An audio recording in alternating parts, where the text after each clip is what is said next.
Depuis le début de la saison, Antoine Griezmann ne participe que partiellement aux rencontres de l'Atlético de Madrid. La faute à un accord de prêt, avec une option d'achat fixée à 40 millions d'euros, que les colchoneros se refusent à payer pour le moment. Le Français ne joue donc que la dernière demi-heure, afin que cette option ne devienne pas automatique. En attendant que les deux clubs trouvent un accord, Carlo Ancelotti estime que cette situation est étonnante, surtout pour un joueur de la qualité de Griezmann. Cela me semble un peu étrange, chaque entraîneur doit parfois prendre des décisions, et c'est sa responsabilité. L'Atlético se bat depuis longtemps en Europe grâce à un entraîneur comme Simeone. De jeune homme à adulte, il n'y a qu'un pas. Alors qu'il a eu la joie de faire la découverte de la paternité la nuit dernière, Ousmane Dembélé a tout de même souhaité prendre part à la rencontre du FC Barcelone face à Elche, ce samedi sur le score de 3-0.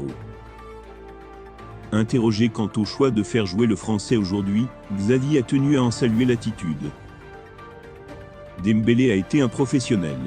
Il avait très peu dormi aujourd'hui, je lui ai demandé comment il allait, et il a dit qu'il voulait jouer. Il veut toujours jouer, a-t-il déclaré en conférence de presse. L'affaire Vinicius Junior fait grand bruit en Espagne. Victime de propos racistes de la part du président de l'association des agents espagnols, l'attaquant a réagi hier soir, après avoir reçu le soutien de son club et de coéquipiers.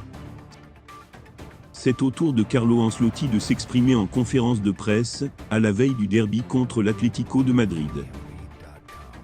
Il a surtout voulu en dire le moins possible. La déclaration du club, et celle de Vini sont bonnes. Il va bien, il veut jouer le match, a entamé l'Italie. On ne parle pas de ce sujet dans le vestiaire, on parle de football. Le racisme est une chose, et ce qui se passe dans le football en est une autre.